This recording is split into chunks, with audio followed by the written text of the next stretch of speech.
Election കഴിഞ്ഞു, എല്ലാവരും ജയിക്കൂലല്ലോ, എല്ലാവരും ജയിക്കൂല.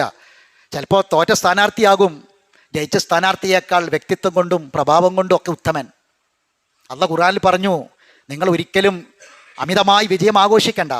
ഒരാളെയും നിങ്ങൾ അപഹസിക്കുന്ന മോശപ്പെട്ട വാക്കുകൾ പറയരുത്. പരിഹാസങ്ങളും കളിയാക്കലും ഉണ്ടാകരുത്. നിങ്ങൾ ആരെയാണോ പരിഹസിക്കുന്നത്, ആ പരിഹസിക്കുന്നവർ ചിലപ്പോൾ നിങ്ങളെക്കാൾ ഉത്തമന്മാരായേക്കാം. ഖുർആനിലായത്താ. അതുകൊണ്ട് നമ്മൾ വിജയം ആഘോഷിച്ച് നമ്മൾ തോറ്റോലാകരുത്. മൽ മുഫ്ലിസ്. നബി ചോദിച്ചു സഹാബികളോട്, ആരാടാ തോറ്റവർ, ആരാണ് പരാജയപ്പെട്ടവർ? തദറൂന, നിങ്ങൾക്കറിയോ തോറ്റവരാരാ, എല്ലാം നഷ്ടപ്പെട്ടവരാരാ, പരാജയപ്പെട്ടവരാരാന്നറിയോ? അവർ പറഞ്ഞു, ലാ ദിർഹമ വലാ മാല, മുതലില്ലാത്തോലാന്ന് അല്ല. റസൂൽ പറഞ്ഞു, മറിച്ച് ഒരുപാട് അമലുണ്ട്, നിസ്കാരവും കാര്യമൊക്കെ ഉള്ളോലാ, ജമാഅത്തും നിസ്കാരവും ജുമയും എല്ലാം പങ്കെടുക്കുന്ന ആൾക്കാരാണ്, നല്ല നല്ല കുറേ കാര്യങ്ങൾ ചെയ്യും.